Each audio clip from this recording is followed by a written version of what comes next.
somewhere beneath the surface of the world's oldest conversations, there is a city. It does not appear on any map. It has no confirmed coordinates, no verified ruins, no artifact that has ever been lifted from the seafloor and labeled with its name. And yet, for over 2,000 years, through the rise and fall of empires, through the age of exploration, through the invention of submarines and sonar and satellite imaging, humanity has continued to speak of it, quietly, persistently, with a reverence that logic alone cannot entirely explain. We call it Atlantis. And whether it was real, symbolic, remembered, or imagined entirely, the story of Atlantis may tell us more about who we are than any sunken stone ever could. The first written account of Atlantis appears not in myth, not in legend passed between sailors, but in the work of one of the most rigorous and celebrated philosophers the ancient world ever produced. Around 360 BCE, Plato, the student of Socrates, the teacher of Aristotle, sat down and described in precise and deliberate detail a civilization unlike any other. He called it Atlantis, and he described it not as a fable, but as fact. In two of his dialogues, Timaeus and Critias, Plato wrote of a powerful naval empire that had flourished some 9,000 years before his own time.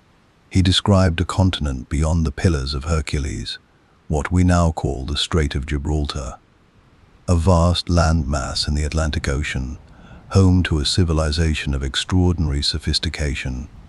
Its people, he wrote, were descended from the sea god Poseidon himself.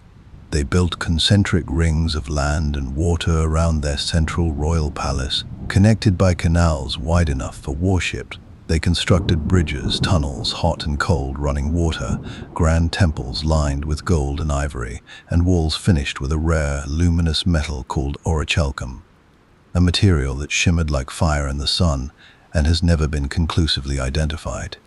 This was not a modest city. Plato described its outer ring of land alone as stretching 3 stades in width. Its central island, the Royal Island, measured 5 stades across. The surrounding plain was a rectangle, 3,000 stades long and 2,000 wide, meticulously irrigated, divided into precise lots, home to enormous armies and a population numbering in the millions. By any ancient standard, this was not a village. It was the greatest civilization the world had ever seen. And then, in a single day and a single night, it was gone. The gods, Plato wrote, grew displeased. The Atlanteans had grown corrupt, no longer guided by wisdom and virtue, but consumed by greed, pride, and the intoxicating appetite for power. Zeus gathered the gods in council, and his judgment was swift. The earth shook, the sea rose, and Atlantis, every canal, every golden temple, every luminous wall of orichalcum, sank beneath the waves, leaving only silence where a civilization had once stood. It is a story of breathtaking ambition and breathtaking consequence, and it has haunted us ever since. Over the centuries, the supposed sightings and searches have been as remarkable as the myth itself. In the 1800s, an American congressman named Ignatius Donnelly published a book arguing with startling conviction that Atlantis was a literal historical reality, the origin point of all ancient civilizations, the source of the shared myths of flood and paradise found across cultures from Egypt to the Americas. His book became a bestseller. The conversation it started has never truly ended. Explorers have studied the Azores, those remote islands rising from the mid-Atlantic ridge, and noted how strangely they align with Plato's descriptions of a vast landmass in the ocean beyond Gibraltar. Others have turned their eyes to the Canary Islands, to the Bahamas, to the sunken plateau of Doggerland beneath the North Sea. In 1968, pilots flying over the crystal waters off the coast of Bimini spotted what appeared to be a massive stone road running just beneath the surface. A regular, angular arrangement of enormous limestone blocks stretching for half a mile. They called it the Bimini Road, Some called it a miracle. Scientists called it a natural geological formation. The debate, characteristically, was never fully resolved. What we know today is this: Plato was brilliant, deliberate, and precise. He did not traffic in careless storytelling, but we also know that he was a philosopher before he was a historian, and that Atlantis, real or invented, served his larger argument about hubris, governance, and the moral fragility of great civilizations. Whether the city was drawn from memory or from imagination, it was drawn with purpose. And perhaps that is precisely why we cannot let it go. Because Atlantis is not simply a lost city, it is a mirror. It reflects our oldest fears, that what we build, no matter how magnificent, can be unmade in a single night. And it reflects our oldest hope, that somewhere beneath the deep, quiet water, something extraordinary is still waiting to be found. Segment 2. The architect of a legend, Plato, his sources, and the world that spoke first. Before we descend into the deep, before we follow the explorers and the theorists and the dreamers who have spent lifetimes searching for something that may or may not exist, we must first sit with the man who started all of this. We must sit with Plato, because to understand Atlantis, you must understand the mind that gave it to the world. And to understand that mind, you must understand the world it lived in, a world that was itself, in many ways, as extraordinary as anything Plato ever put to paper. Athens, in the 4th century BCE, was a city in the long shadow of its own greatness. The Golden Age had passed. The Parthenon still stood, luminous on its hilltop, but the wars had taken their toll. First, the catastrophic Peloponnesian War against Sparta, then the slow, grinding loss of Athenian dominance across the Mediterranean. The democracy that Athens had championed, the very democracy that Plato's beloved teacher Socrates had lived and died under, had shown its capacity for spectacular, ugly failure. Socrates himself had been executed by democratic vote, condemned for corrupting the youth and failing to honor the gods, charges that Plato believed to be monstrous fabrications driven by political fear. This was the wound that never healed. This was the engine beneath everything Plato wrote. He spent the rest of his life asking a single question, approached from 1,000 different angles: what makes a civilization just? What makes it last? And what causes it, despite all its brilliance, to destroy itself? Atlantis was his answer, or rather, Atlantis was the shape he gave to his answer. A vast, magnificent, cautionary shape, sinking slowly into the sea. The dialogues in which Atlantis appears, Timaeus and Critias, were written late in Plato's life, likely around 360 BCE, when he was in his late 60s. They are not adventure stories. They are philosophical investigations, written in the form of conversations between named historical figures, and they concern themselves with questions of cosmology, governance, and the nature of the ideal state.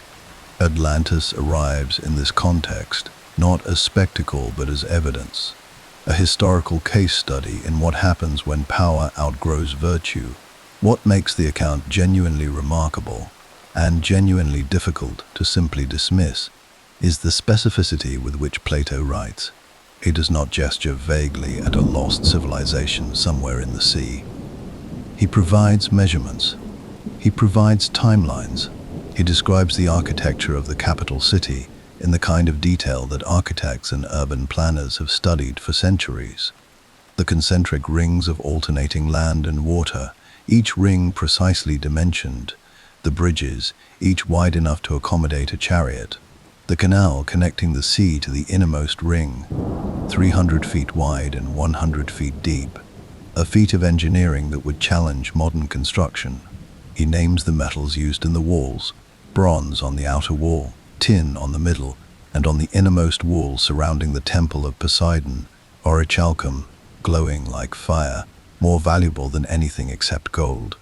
He describes the temple itself, a single stadium in length, 3 plethora wide, with a height proportionate to each, adorned with ivory and gold and silver and orichalcum, and at its center a statue of Poseidon himself, standing so tall in his chariot that his head touched the ceiling, surrounded by 100 nereids on dolphins. Outside, 2 springs, one of cold water, one of warm, fed a network of baths and fountains that served the entire population. This is not the vocabulary of allegory. This is the vocabulary of memory. But whose memory? Plato is careful to give his account a chain of transmission, and this chain is worth following closely. In Timaeus, the story is told by a character named Critias, based on Plato's own great-grandfather, also named Critias. This Critias explains that he heard the story from his grandfather, who had heard it from the Athenian statesman Solon, one of the 7 sages of Greece, who had traveled to Egypt around 590 BCE, and there, in the ancient city of Scythe, had spoken with priests of the goddess Neith. These priests, Critias explains, possessed records far older than anything in Greece. They told Solon that the Greeks were children, their civilization young and short, memoried, repeatedly wiped clean by catastrophe and beginning again, like a child who forgets what the old man already knows. The Egyptians, they said, had preserved records going back 10,000 years and more. And in those records was the account of Athens and Atlantis. The war between them, the priest said, had occurred 9,000 years before Solon's visit, placing it at approximately 9600 BCE. Solon, deeply moved, recorded everything he could. He intended to write an epic poem about it on his return to Greece, but he was old, and the project was never completed. His notes passed down through generations of his family until they reached the young Critias, who memorized them as a boy, told them to his grandson, and so the story arrives, across 5 generations of careful transmission, at the pages of Plato's dialogue. Is this chain of transmission historically credible? Perhaps not entirely. Scholars have noted that Solon's visit to Egypt is historically attested, but there is no independent Egyptian record of Atlantis, and Egyptian record-keeping, while extraordinary, does not appear to contain accounts of a civilization beyond the Pillars of Hercules. But the chain itself tells us something important. Plato was not presenting Atlantis as his own invention. He was presenting it as inherited knowledge. Whether he believed it fully, used it as a philosophical device, or some combination of both, that is the question historians have wrestled with ever since. What we can say with confidence is this: Plato was writing into a world that was already rich with stories of lost golden ages. The concept of a primordial superior civilization that preceded the present one was not unique to Atlantis. Hesiod, writing 2 centuries before Plato, described 5 ages of humanity: gold, silver, bronze, heroic, and iron. Each successively diminished from the last, the golden race, a people of extraordinary virtue, living without toil or suffering, who passed from the earth quietly, like sleep overtaking a dreamer. The Sumerians wrote of cities that existed before the Great Flood, listing their kings and their impossible reigns of thousands of years. The Vedic tradition spoke of Dwarka, the golden city of Krishna, lost beneath the Western Sea, and unlike Atlantis, Dwarka has a physical location: the waters off the coast of Gujarat, India, where submerged stone structures have actually been found, dated by some researchers to 7500 BCE, making them among the oldest known submerged ruins in the world. The flood myth appears in every corner of the ancient world, with a consistency that is, at minimum, striking. The Epic of Gilgamesh, the oldest written story we possess, contains a flood narrative of remarkable similarity to the later biblical account. Indigenous cultures across the Americas describe an ancestral world consumed by water. The Aboriginal Australians carry oral traditions of a time before the coastline moved. traditions that geologists now believe may encode actual memories of sea level rise at the end of the last ice age, some 10,000 years ago. And this is perhaps the most arresting thought of all, that sea levels were, in fact, dramatically lower 10,000 years ago than they are today. At the end of the last glacial maximum, approximately 21,000 years ago, sea levels were roughly 105 meters lower than they are now. As the ice sheets retreated, the ocean rose, slowly by human standards, but with enormous cumulative effect. Coastlines that had been inhabited for thousands of years were swallowed. Land bridges disappeared. Islands were reduced. Entire continental shelves were drowned. If advanced settlements existed in coastal areas during this period, and there is increasingly good reason to believe they did, they would now be beneath the sea, not as punishment from Zeus, not in a single night, but gone nonetheless. The question of what Plato knew and how he knew it has produced one of the most durable intellectual debates in the history of classical scholarship. The skeptics, and they are many and credentialed, point out that Plato was a philosopher of extraordinary skill and well-documented willingness to use myth and allegory in the service of philosophical argument. The allegory of the cave, perhaps the most famous passage in all of Western philosophy, is a constructed fictional scenario designed to illustrate a truth about perception and knowledge. Why should Atlantis be any different? Why should we assume that because Plato wrote it with the vocabulary of fact, it was meant as fact? They point too to the suspicious neatness of the Atlantis story, the way its downfall maps precisely onto the moral and political failures Plato was already arguing against in his other works. The Atlanteans become corrupt precisely in the ways that Plato's own dialogue, Republic, warns against. They prioritize wealth over virtue. They conflate power with legitimacy. They mistake the capacity to build with the wisdom to govern.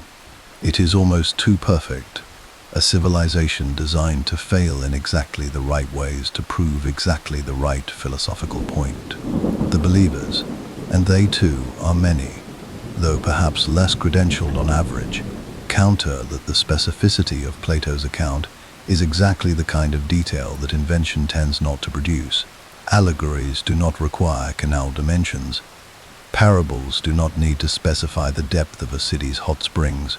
If Plato invented Atlantis entirely, he did so with a thoroughness and consistency that goes well beyond what philosophical argument requires. And then there are those, an increasing number of them, operating at the intersection of geology, archaeology, and ancient history, who suggest a middle path, that Plato's account is neither pure invention nor literal history, but something more interesting, a distorted memory of real catastrophe, filtered through thousands of years of oral transmission, shaped and sharpened by philosophical purpose, but rooted in something that actually happened. The location may be wrong. The timeline may be compressed or exaggerated.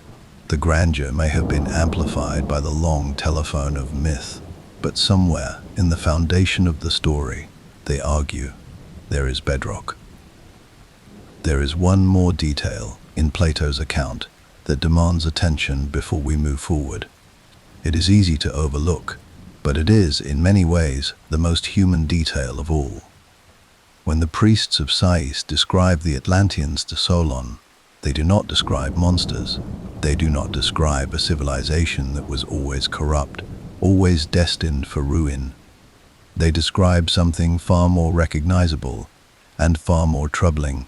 For many generations, they say, the Atlanteans retained something of the divine nature that Poseidon had given them.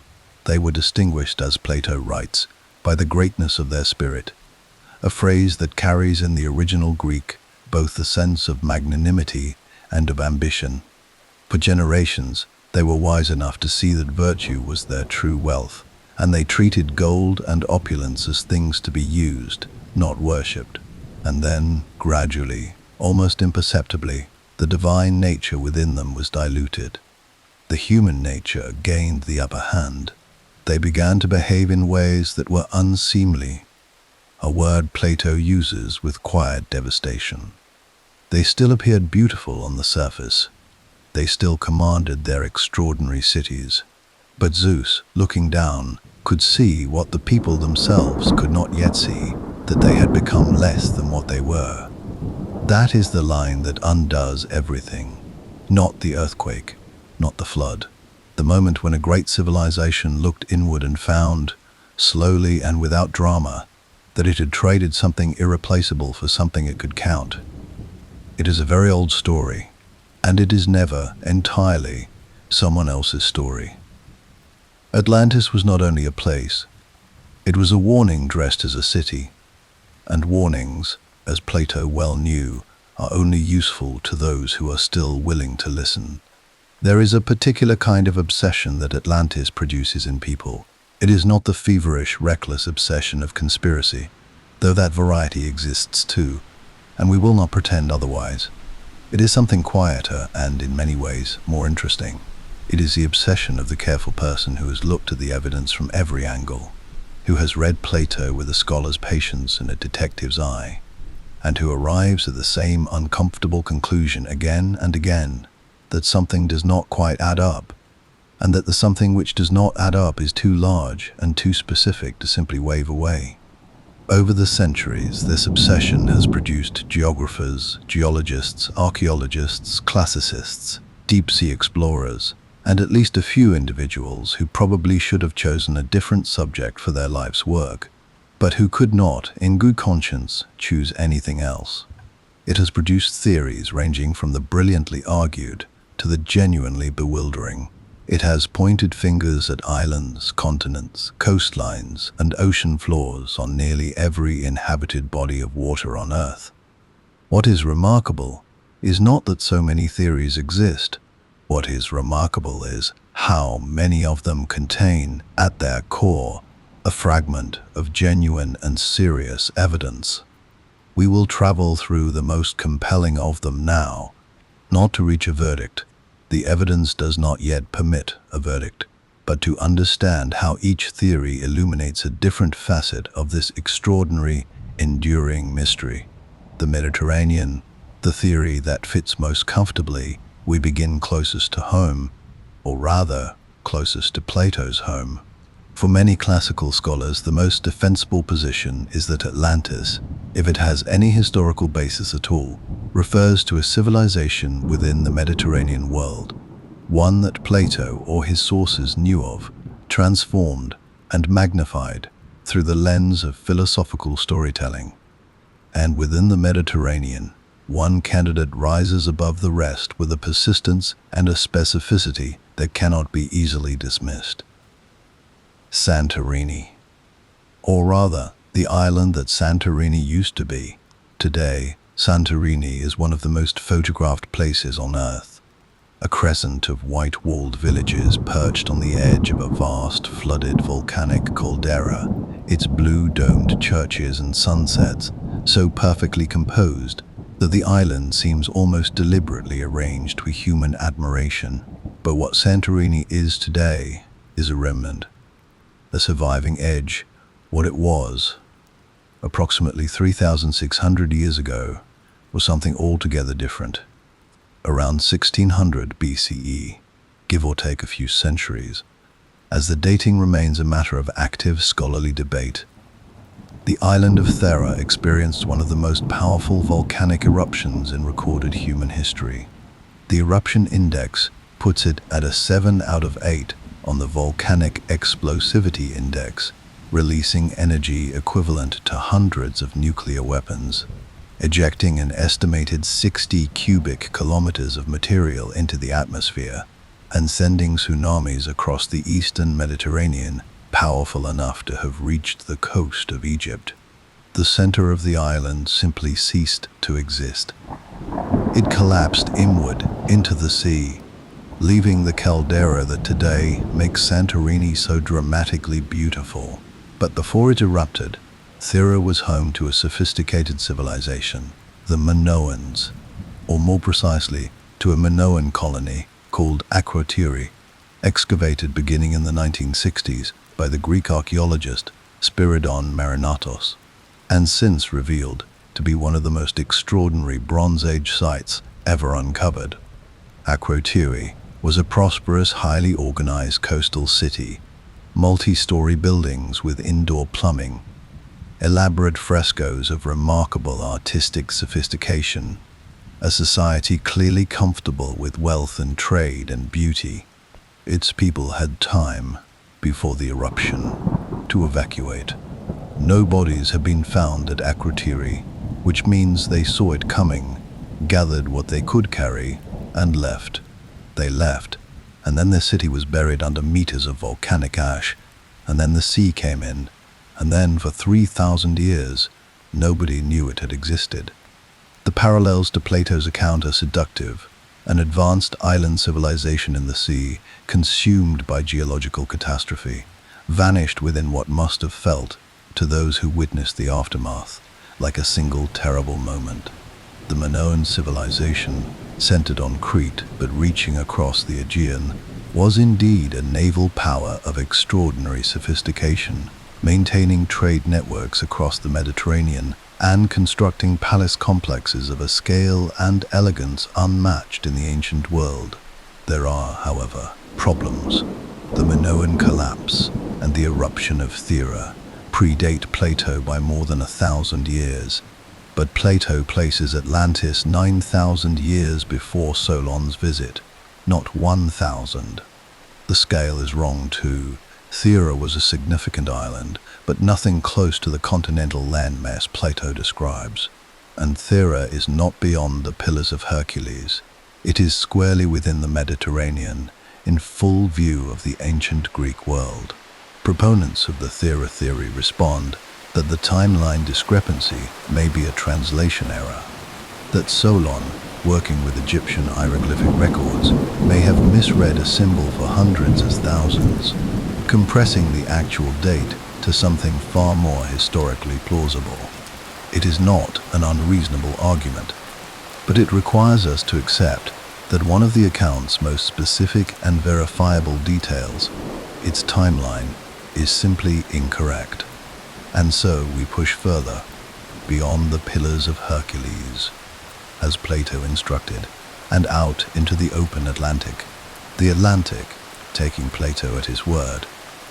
If you decide to take Plato's geography literally, if you accept that Atlantis lay in the ocean beyond the Strait of Gibraltar, in what we now call the Atlantic, then the field of candidates narrows dramatically, but it does not disappear entirely. The Azores occupy a peculiar and interesting place in this conversation. These 9 volcanic islands rise from the surface of the Atlantic, roughly 1,400 kilometers west of Portugal, sitting atop the mid-Atlantic Ridge, the massive underwater mountain range that runs the full length of the Atlantic Ocean, marking the boundary between the North American and Eurasian tectonic plates. The ridge itself, at its highest points, is not far below the surface, and in several places it rises above it, producing exactly the kind of islands the Azores represent. The argument for the Azores as a remnant of Atlantis, or at least as part of the same geological story, rests on the observation that the mid-Atlantic ridge forms a broad underwater plateau, and that during the last glacial maximum, when sea levels were dramatically lower, far more of this plateau would have been above water.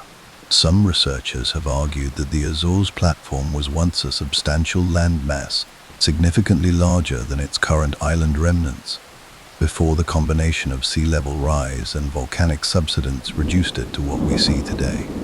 The geology does not support a former continent of the size Plato describes, but a larger island or island group, one significantly more substantial than the current Azores in exactly the region of the Atlantic that Plato identifies, is not geologically impossible. Further south, the Canary Islands have also attracted serious attention. Like the Azores, they are volcanic islands rising from the Atlantic floor. And like the Azores, they sit in a region where the seafloor drops away dramatically on all sides. The Canaries have their own ancient tradition. The indigenous Guanche people, encountered by European explorers in the 14th century, were a fascinating and poorly understood culture with a mythology that included a great flood and stories of a former land now lost to the sea. The Guanche were genetically and culturally distinct from their neighbors in ways that have never been fully explained, and some researchers have pointed to them as a possible remnant population of whatever civilization Plato was describing. The Bimini Road, When the Seafloor Speaks. On September 2, 1968, a diving expedition led by Dr. J. Manson Valentine descended into the shallow waters off the island of North Bimini in the Bahamas and found something that stopped them completely. Lying on the seafloor, in roughly 6 meters of water, was a formation of massive stone blocks, flat, rectangular, fitted together with a regularity that seemed, to Valentine and his colleagues, impossible to explain as natural. The stones were enormous, some of them measuring up to 4 meters in length and half a meter in thickness. They were arranged in a broad, curving line running approximately half a mile in length, oriented in a way that suggested a road, a wall, or the foundation of a very large structure. The water was clear, the formation was unambiguous, and the photographs Valentine brought back were published in scientific journals and newspapers around the world. The timing was, to put it gently, electric. Only a year earlier, the American psychic Edgar Cayce, who had, decades before his death in 1945, predicted that evidence of Atlantis would rise near Bimini around 1968 or 1969, had become widely discussed again in the context of this discovery. The Bimini Road was framed in the popular press as the fulfillment of a psychic prophecy. Scientists, understandably, recoiled. The geological consensus that emerged over subsequent years was that the Bimini Road is a natural formation, specifically a type of beach rock formed when sand and shell are cemented together by calcium carbonate as the water table fluctuates, producing flat, layered slabs that can fracture along regular lines, creating the appearance of cut stone. Similar formations exist elsewhere in the Caribbean and around the world, but not everyone was satisfied. Archaeologists who have continued to study the formation note that some of the blocks appear to be stacked in multiple layers, a feature inconsistent with natural beach rock formation which does not stack. Some blocks show what appear to be tool marks. The orientation and regularity of the formation remains, to a minority of researchers, more consistent with construction than with geological accident. The Bahamas are, of course, a region of the Atlantic that was dramatically affected by post-glacial sea level rise. During the last ice age, much of what is now the shallow Bahamian platform was dry land, a substantial landmass now submerged under relatively shallow water. If any civilization existed in the Bahamas 12,000 years ago, the evidence would now be sitting on the sea floor. Whether the Bimini Road is evidence of such a civilization, or simply a beautiful coincidence of geology, remains genuinely open. The sunken shelf, Antarctica, and the edge of the possible, at the far reaches of Atlantis theory, where serious scholarship begins to give way to more speculative territory. Though not entirely, lies one candidate, that is, by almost any measure the most dramatic of all, Antarctica. The hypothesis, advanced most notably by researchers Charles Hapgood, and later by authors Graham Hancock and Rand Flem, begins with a geological concept called crustal displacement. The idea that the Earth's outer crust can, under certain conditions, shift as a unified whole over the mantle beneath it, moving entire continents to different latitudinal positions over geologically short periods. Hapgood argued that such a shift, occurring somewhere between 15,000 and 12,000 years ago, moved the landmass now known as Antarctica from a position considerably further north, temperate, ice-free, and potentially habitable, to its current polar position, where it was rapidly buried under kilometers of ice.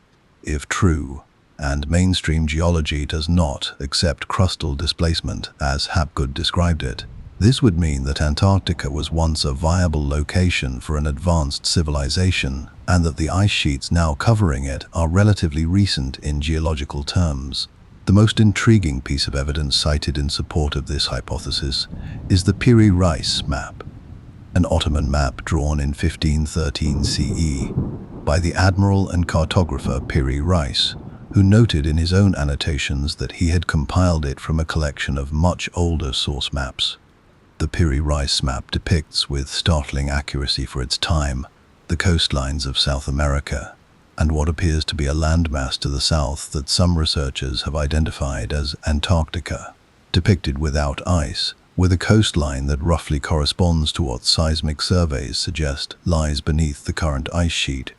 The mainstream explanation is that the southern landmass on the Piri-Reis map is a speculative depiction of the theoretical Terra Australis, the great southern continent that European cartographers had been postulating for centuries without evidence.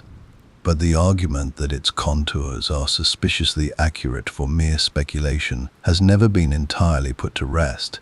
Antarctica remains the most extreme candidate, requiring the most assumptions, demanding the greatest departures from established science. And yet, as the ice sheets themselves continue to be studied, and as researchers continue to find unexpected things beneath them, it is a candidate that refuses to be completely dismissed, the theory that keeps growing. What is perhaps most striking about the landscape of Atlantis theories is not the disagreement between them, but the thread that runs through nearly all of them.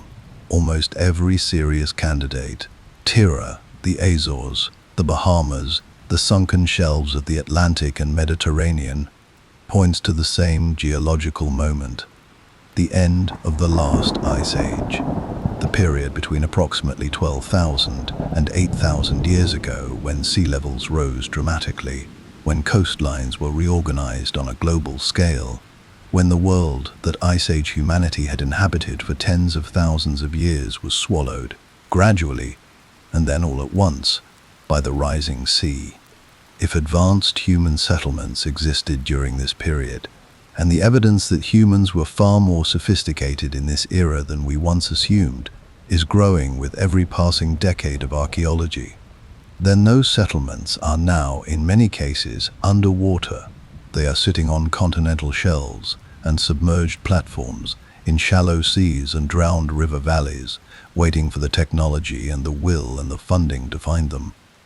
We have barely looked, and that, perhaps more than any single theory, is the most compelling reason to keep asking the question.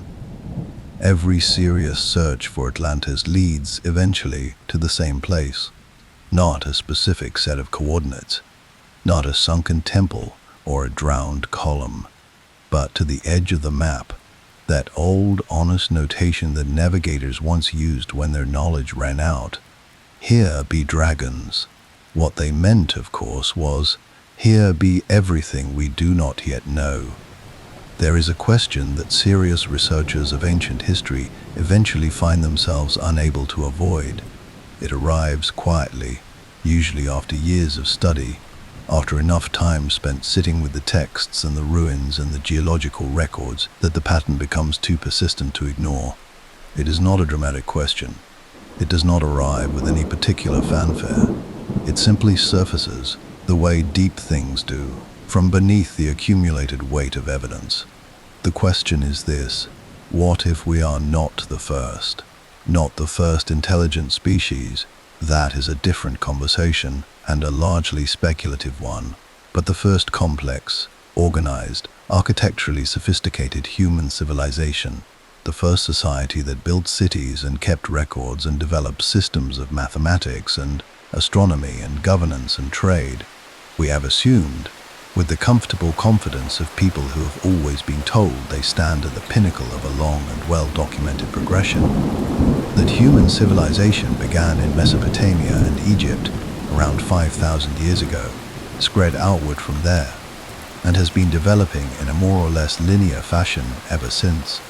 But the evidence, accumulating slowly, steadily, and with increasing insistence, suggests that this timeline may be significantly incomplete, and it is here, in the space between what we thought we knew and what the ground keeps telling us, that Atlantis ceases to be merely a legend and begins to feel like something else entirely, like a placeholder, like a name we gave to a memory we could not otherwise explain. Göbekli Tepe and the rewriting of everything. In the hills of southeastern Turkey, on a ridge overlooking what was once the lush, well-watered landscape of the northern Fertile Crescent, there is a site that has, quietly and without drama, dismantled the most fundamental assumption in the history of archaeology. Göbekli Tepe, which translates with characteristic Turkish directness as Potbelly Hill, was excavated beginning in 1994 by the German archaeologist Klaus Schmidt. What Schmidt found beneath the surface was not a modest collection of early human artifacts.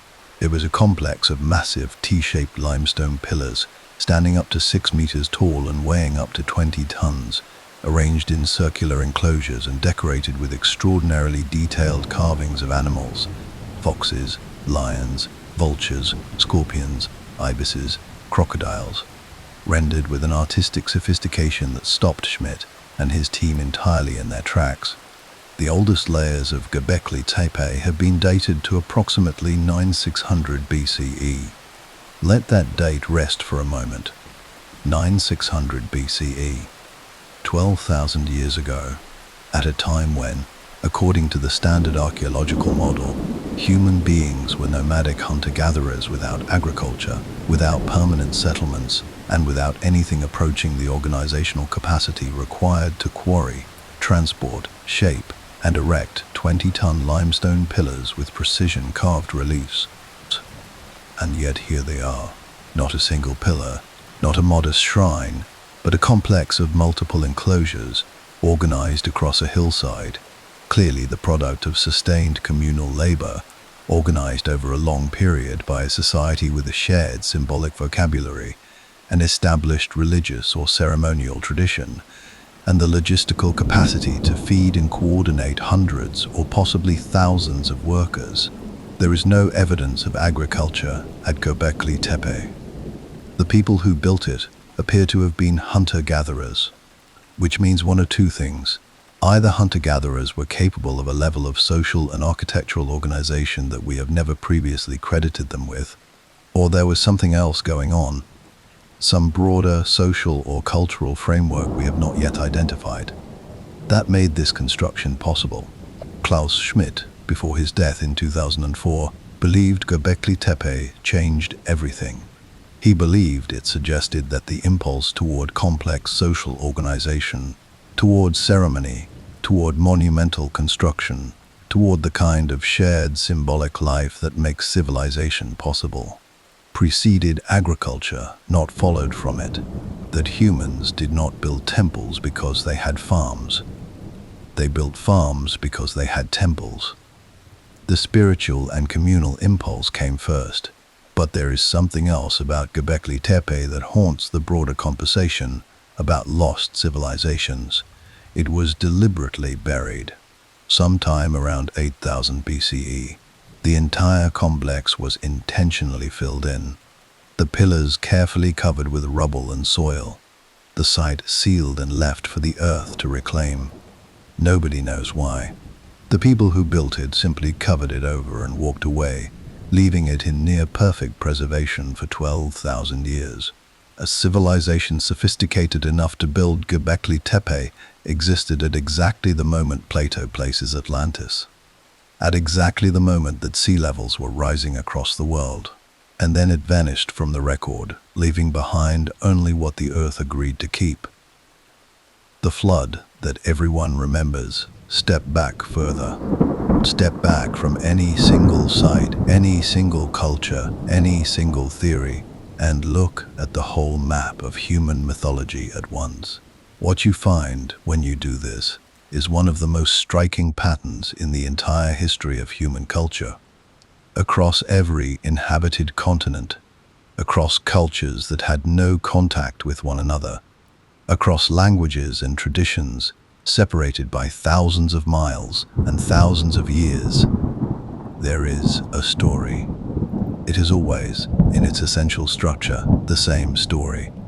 The world was once different, better, often, more abundant, more harmonious, more connected to the divine. Then water came, a great flood, a rising sea, an inundation of catastrophic and world-reordering scale. Almost everything was destroyed.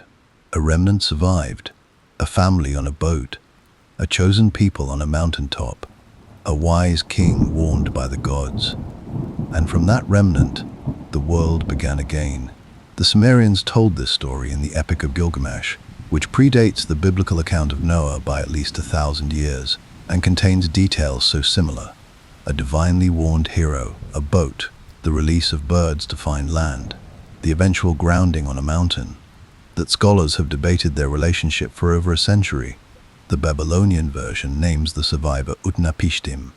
The Sumerian version calls him Ziusudra. The Hindu tradition offers Manu, who was warned by a great fish, revealed to be Vishnu himself, to build a boat and survive the coming flood. The ancient Greeks told of Deucalion and Pyrrha, who escaped the flood sent by Zeus in a great chest and repopulated the world from the mountaintop where they landed. The Mesoamerican civilizations, the Maya, the Aztec, and the cultures that preceded them, had their own flood traditions, embedded in cosmologies of successive worlds or ages, each ending in catastrophe, the previous world consumed by water before the present one was born. The Popol Vuh, the Mayan creation narrative, describes a wooden race of humans destroyed by a great flood, their descendants transformed into the monkeys of the forest. In North America, flood myths appear among the Ojibwe, the Cree, the Hopi, the Lakota, and dozens of other nations.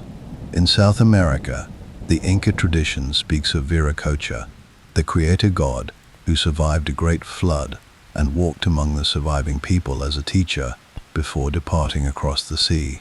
In the Pacific, the Polynesian cultures carry flood narratives across their dispersed island world. In West Africa, the Yoruba tradition describes a primordial flood. In Australia, the Aboriginal peoples of the coastal regions carry oral traditions describing the time before the coastline moved.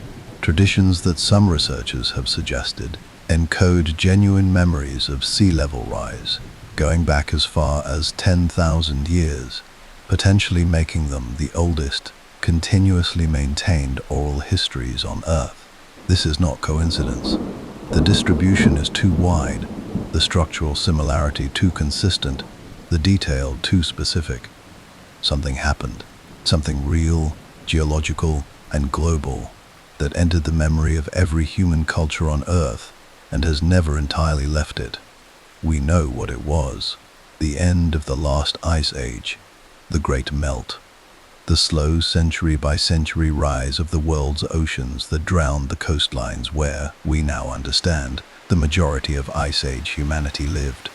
Atlantis may be the most elaborate and most carefully preserved version of a memory that belongs to every culture on Earth. The specific civilization may be Plato's invention, or it may be a historical reality, or it may be an amalgam of multiple drowned cultures compressed into a single narrative by the long pressures of oral transmission. But the underlying event, the flood, the loss, the world that was swallowed, is not mythology, it is geology, Yonaguni and the ruins, beneath the Pacific. In 1987, a diving instructor named Kihachiro Aratake was exploring the waters off the southern tip of Yonaguni, the westernmost island of Japan's Ryukyu archipelago, when he encountered something on the seafloor that he could not explain. What Aratake found, at a depth of between 5 and 40 meters, was a massive stone formation of extraordinary apparent regularity. Terraced platforms, right angles, straight walls, what appeared to be staircases, a large flat-topped structure resembling a stepped pyramid, and various smaller architectural features arranged with a consistency that seemed incompatible with natural geological processes. The main structure, now known as the Yonaguni Monument, measures roughly 250 meters long, 25 meters wide, and stands about 25 meters tall from its base to its highest point. Professor Masaaki Kimura of the University of the Ryukyus, a marine geologist who spent years diving at the site, argued that the formation was man-made, or at least significantly modified by human hands, pointing to the regularity of its angles, the presence of what he interpreted as tool marks, carvings, holes, and the arrangement of features in patterns more consistent with construction than with the natural fracturing of sandstone. He dated the structure to at least 8,000 years ago, when the site was above sea level, and possibly as far back as 12,000 years. The mainstream geological view is that the Yonaguni Monument is a natural formation. That sandstone, which fractures along regular planes, can produce exactly the kind of right-angled terracing seen at the site through entirely natural processes, and that similar natural formations exist elsewhere in the world. But the debate has not closed. Kimura and other researchers continue to find features at Yonaguni that natural fracturing alone struggles to explain.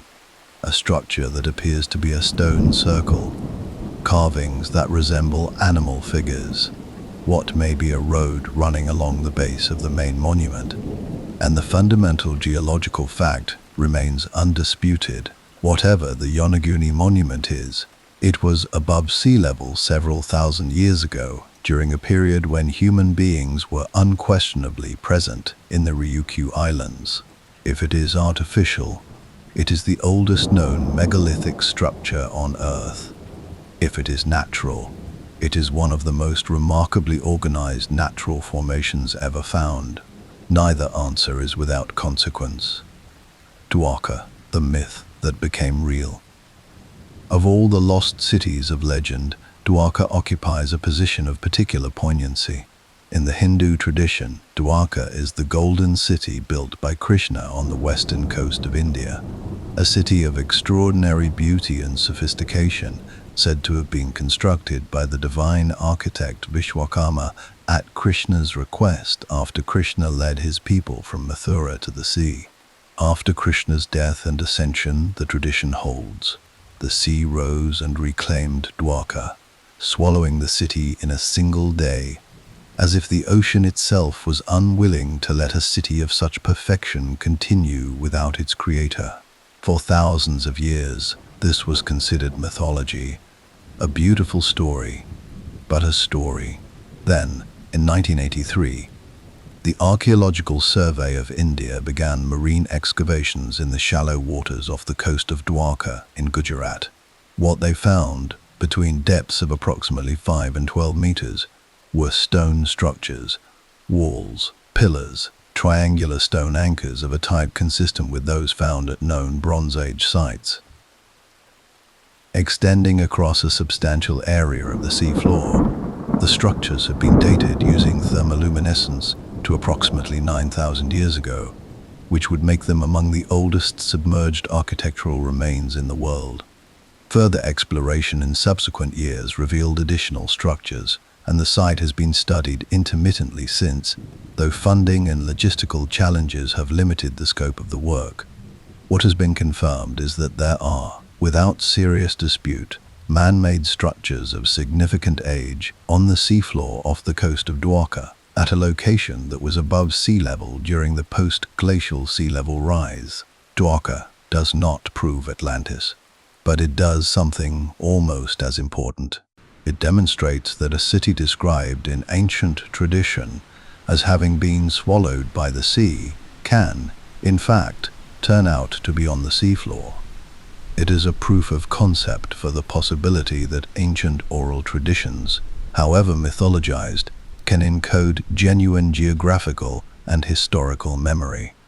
If Dwarka is real, and the structures on the seafloor off Gujarat are real, then the category of myth into which we have placed so many ancient accounts of drowned cities becomes considerably less comfortable as a resting place. the shape of a shared memory. Pull all of this together, and what emerges is not a proof of Atlantis. It is something more elusive and more important than a proof. What emerges is a portrait of a humanity that has been carrying something for a very long time. A memory of loss, not abstract, philosophical loss, but the visceral, geographic loss of a world that was replaced by water. A memory of civilizations that preceded the ones we know, that left traces in the ground and under the sea and in the deepest strata of our storytelling. A memory that has been encoded in myth, because myth was the only technology available for transmitting it across the 10,000 years that separate us from the catastrophe that produced it. Every culture that survived the end of the Ice Age remembered the flood. Every culture shaped that memory into narrative, gave it gods and heroes and moral meaning, because that is what human beings do with things too large and too terrible to carry as raw experience. They make them into stories.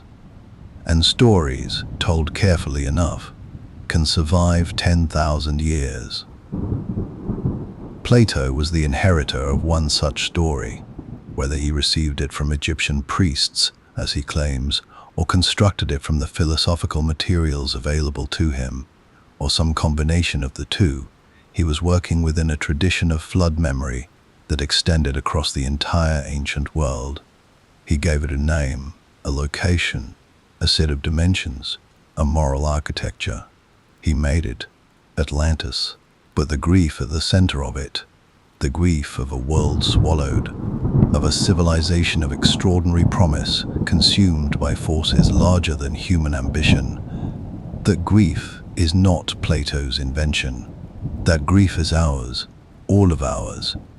It has been ours since the water began to rise. There is a particular way that light moves through deep water, not the sharp, confident light of the surface world.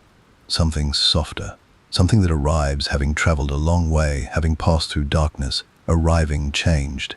Every culture on Earth has stared into deep water at some point and felt something they could not name, something between recognition and mourning. Perhaps they were remembering what the water covers. Perhaps they still are. We live in an age of extraordinary seeing.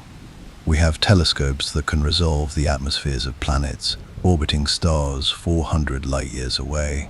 We have particle accelerators that can detect the tremor of subatomic collisions lasting less than a trillionth of a second. We have imaging technology, sensitive enough to read the faded ink of manuscripts sealed inside unopened scrolls, to map the vascular system of a mummified body without disturbing a single layer of wrapping, to reconstruct the face of a person dead for 40,000 years from a fragment of jaw. And yet, the ocean floor, the 71% of our own planet's surface covered by water, remains, in many of its vast and lightless stretches, less thoroughly mapped than the surface of Mars. This is not a rhetorical flourish. It is a precise and somewhat humbling fact. As of the most recent comprehensive surveys, less than 25% of the world's ocean floor has been mapped with high-resolution sonar. The rest, billions of square kilometers of seafloor, is known only in the broadest strokes, its contours estimated rather than measured, its contents entirely unknown. We have spent more time searching the surface of the moon than the floor of our own ocean. We have invested more in mapping the terrain of Mars than in understanding what lies beneath the water that covers most of the world we live on. In that unexplored darkness, entire mountain ranges stand taller than the Alps. Volcanoes the size of small countries rise from the deep. River systems carved during the Ice Age, when the continental shelves were dry land, run along the seafloor, their valleys still visible, their courses still traceable, still waiting for the flood that came, and the civilization that may have stood beside them. We have barely looked, but we are beginning to. The technology that is changing everything. The last 3 decades have produced a quiet revolution in ocean science, driven by advances in technology that would have seemed miraculous to the explorers of even the mid-20th century. Multi-beam sonar, the technology that allows research vessels to map the seafloor, not in narrow strips but in broad, overlapping swaths of high-resolution bathymetric data, has transformed our understanding of the underwater world. Where earlier sonar produced blurry, impressionistic images of the seafloor, modern multi-beam systems can resolve features as small as a few meters across, producing three-dimensional maps of underwater terrain with a clarity and detail that makes the seafloor legible in an entirely new way. Autonomous underwater vehicles, AUVs, have extended this capability further. These robotic submarines, capable of operating independently at depths far beyond the reach of human divers, can spend days or weeks mapping specific areas of the seafloor with extraordinary precision, their data relayed to surface vessels in real time. The latest generation of AUVs can dive to the deepest points of the ocean, withstanding pressures that would crush a conventional submarine, and return with footage and data of crystalline quality. Satellite altimetry has provided a complementary tool, using the subtle gravitational variations caused by underwater topography to produce rough but global maps of the seafloor from space, identifying features that can then be targeted for detailed sonar survey.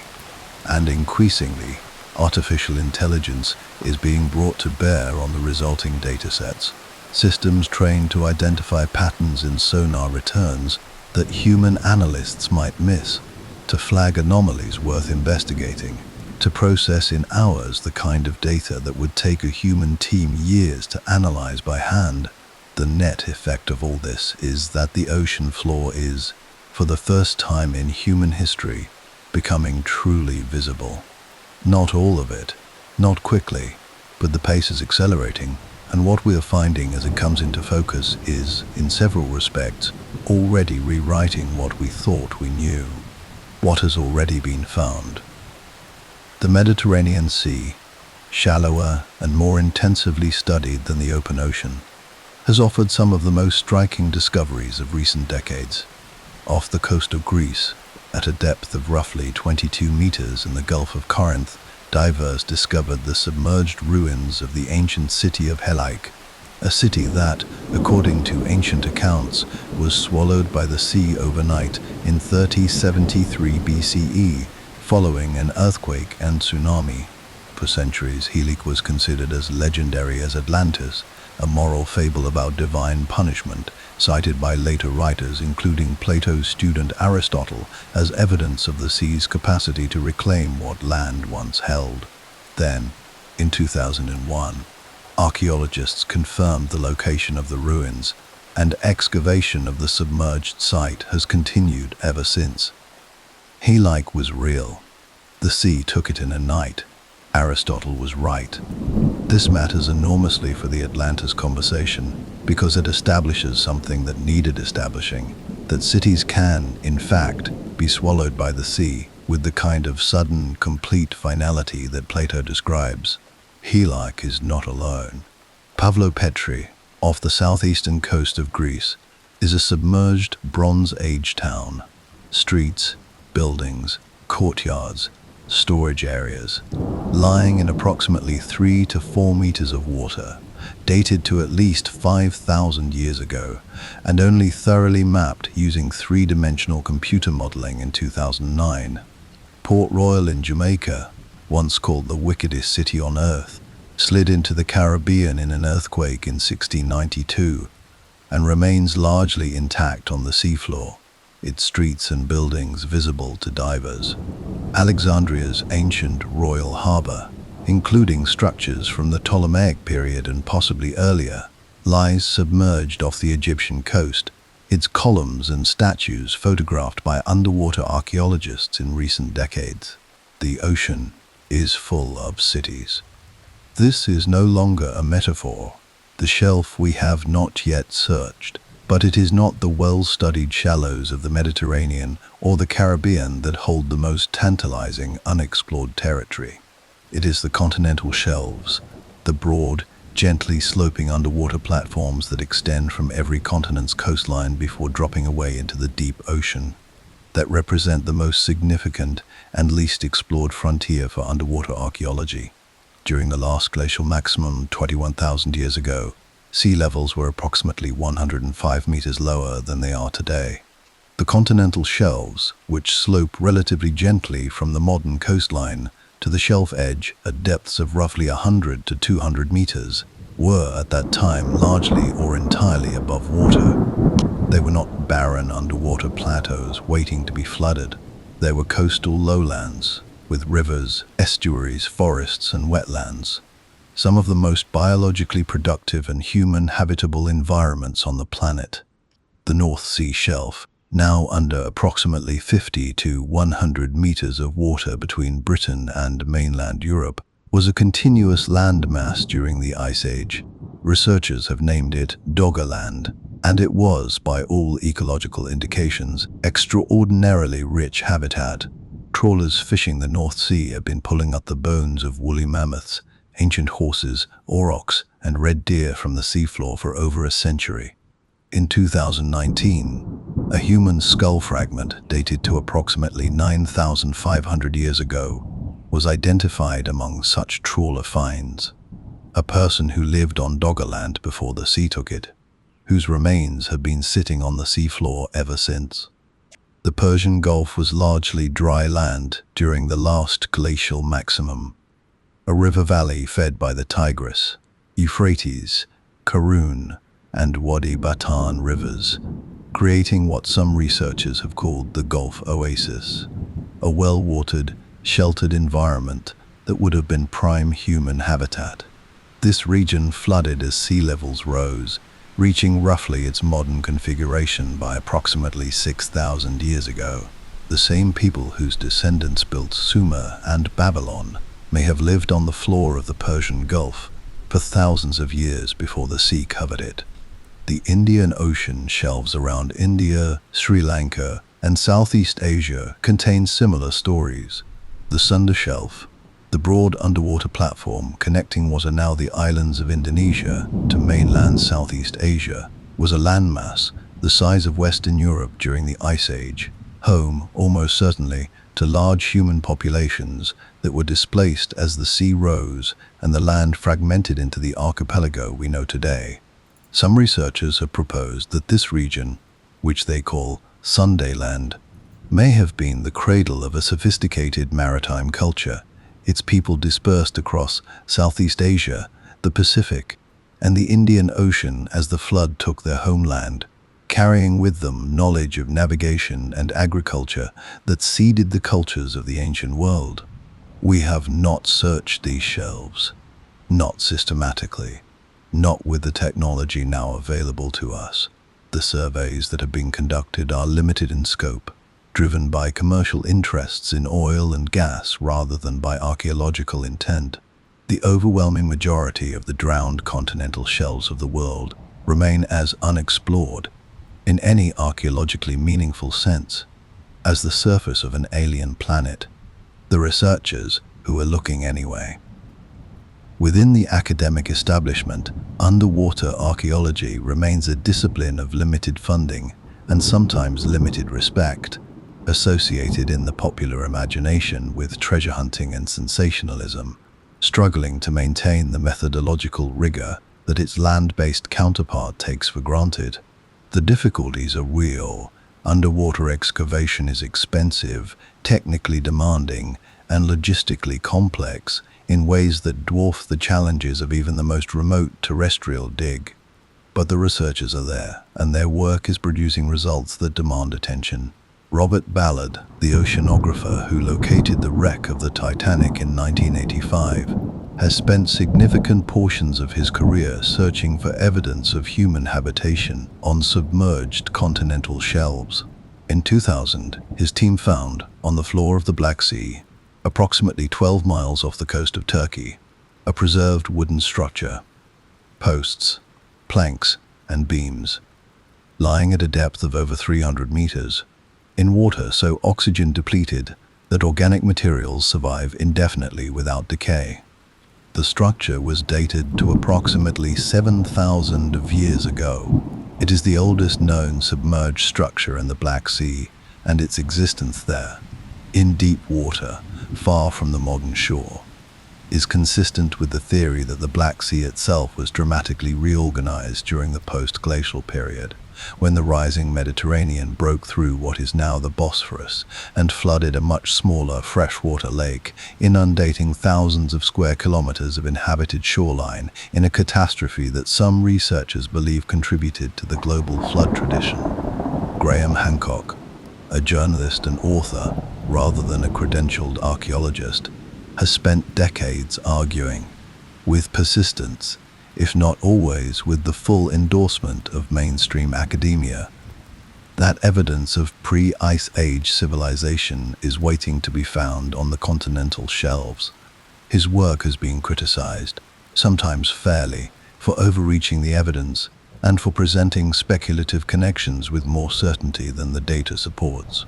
But his central argument, that we have not adequately searched the most archaeologically promising underwater terrain on the planet, is not, on its merits, wrong. And in recent years, as specific sites he highlighted have been examined more carefully, some of his predictions have proven closer to the evidence than his critics initially allowed. The conversation between mainstream archaeology and the researchers working at its edges has been, for most of the 20th century, an uncomfortable one. But it is becoming less so. The evidence accumulating from sites like Göbekli Tepe, from underwater surveys in the Persian Gulf and off the coast of India, from the growing scientific literature on post-glacial sea level rise and its impact on human populations, is moving the Overton window, the range of ideas considered acceptable for serious scholarly discussion, in a direction that would have been unthinkable 30 years ago. The question of whether advanced human civilizations existed before the conventional archaeological record, and whether evidence of them now lies beneath the sea, is no longer a question that can be dismissed with the confidence it once was. Why? It still matters. We have spent a great deal of time in this documentary with the past, with ancient texts and volcanic eruptions, with seafloor maps and flood myths, with stone pillars and submerged cities, and it is worth pausing, near the end of this journey, to ask the question that documentaries about ancient mysteries sometimes neglect to ask. Why does it matter? Not in the abstract, not in the sense of all knowledge has value, which is true, but not quite sufficient as an answer. In the specific, immediate, pressing sense. Why should the question of Atlantis command our attention in this particular moment, in this particular century, when the world has no shortage of urgent present-tense problems demanding exactly the kind of sustained intellectual and emotional investment that Atlantis has historically received? The answer, I think, has several layers. The first is epistemological.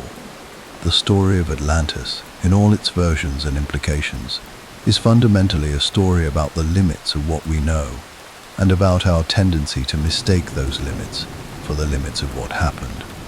For most of the 20th century, the academic consensus held that complex human civilization began approximately 5,000 years ago, that nothing of comparable sophistication preceded it, and that the flood myths and Golden Age traditions of the ancient world were purely symbolic. Göbekli Tepe alone has forced a significant revision of the first of these positions. The growing body of underwater archaeological evidence is beginning to force a revision of the second, and the scientific study of post-glacial sea level rise has demonstrated beyond any reasonable doubt that the third, the flood myths, contains real geological memory.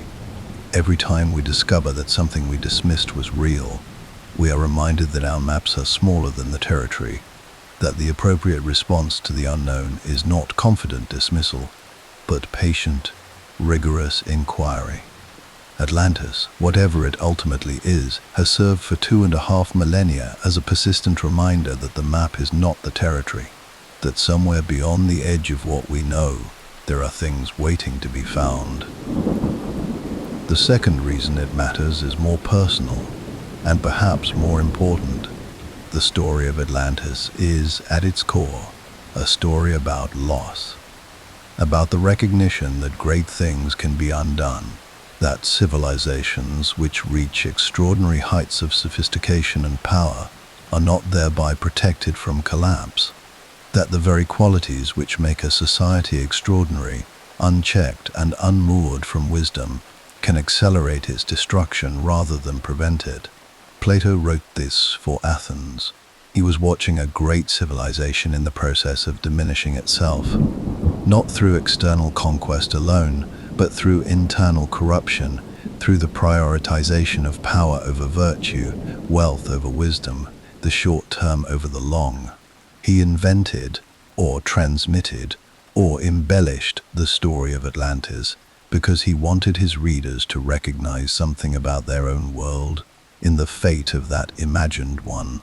We do not need to look very hard at our own century to feel the resonance of that warning. A civilization at the height of its technological power, capable of extraordinary things, and simultaneously capable of extraordinary failures of wisdom and foresight. A world being reshaped by forces, ecological, geological, climatological, that do not negotiate with human ambition or accommodate human schedules. Sea levels rising again, more slowly than at the end of the last ice age, but with a directionality that the evidence does not permit us to argue with. Coastlines that hundreds of millions of people call home beginning, slowly, and then less slowly, to be reclaimed by the water. The irony is precise enough to be painful. We are, in our own time, in the process of creating the conditions that will send future archaeologists to search the seafloor for our cities. We are, in some sense, writing our own Atlantis. The search goes on. None of this means the mystery is solved. None of this settles the question of whether Plato's Atlantis was a specific real place, a composite memory, a philosophical invention, or some irreducible combination of all three. The search continues. In archives and in submersibles, in the analysis of ancient texts, and in the processing of sonar data, in the patient, incremental, often frustrating work of underwater archaeology, and in the broader scientific investigation of how the post-glacial world was organized and what it lost when the sea rose. Somewhere on the floor of the Atlantic or the Mediterranean or the Black Sea or the Persian Gulf or the Sunda Shelf or the coast of India, structures made by human hands are sitting in the darkness and the cold, in the profound silence of deep water, waiting. Whether they are the ruins of Atlantis specifically, or simply the ruins of the world that preceded ours, the world we have not yet found, the courage and the funding and the will to look for properly is in some ways beside the point. They are there. The ocean holds what the ocean takes, and the ocean has been taking our cities, our coastlines, and our histories for 10,000 years. We have only recently developed the eyes to see them. We have not yet fully decided to look, but the question persists. It has persisted for 2,500 years, through every attempt to dismiss it, through every wave of skepticism, and every fashion in academic thinking. It persists in the way that only the most important questions persist, not through stubbornness and not through irrationality, but because it is pointing at something real. Something is down there. The ocean is not empty, and the past is not as well understood as we have been comfortable believing. The water is patient. It has been keeping its secrets for a very long time, and somewhere in the deep, in the beautiful, lightless quiet of the seafloor, Atlantis, real or remembered, literal or legendary, found or forever lost, is waiting for us to be ready. The sea does not give back what it takes easily, but it does not destroy. It preserves. In the cold and the dark and the pressure, beneath the weight of all that water, things endure. Stone endures. Memory endures. And questions, the right kind of questions, the ones rooted not in fantasy but in genuine, unresolved wonder, those endure most of all. Thank you for watching.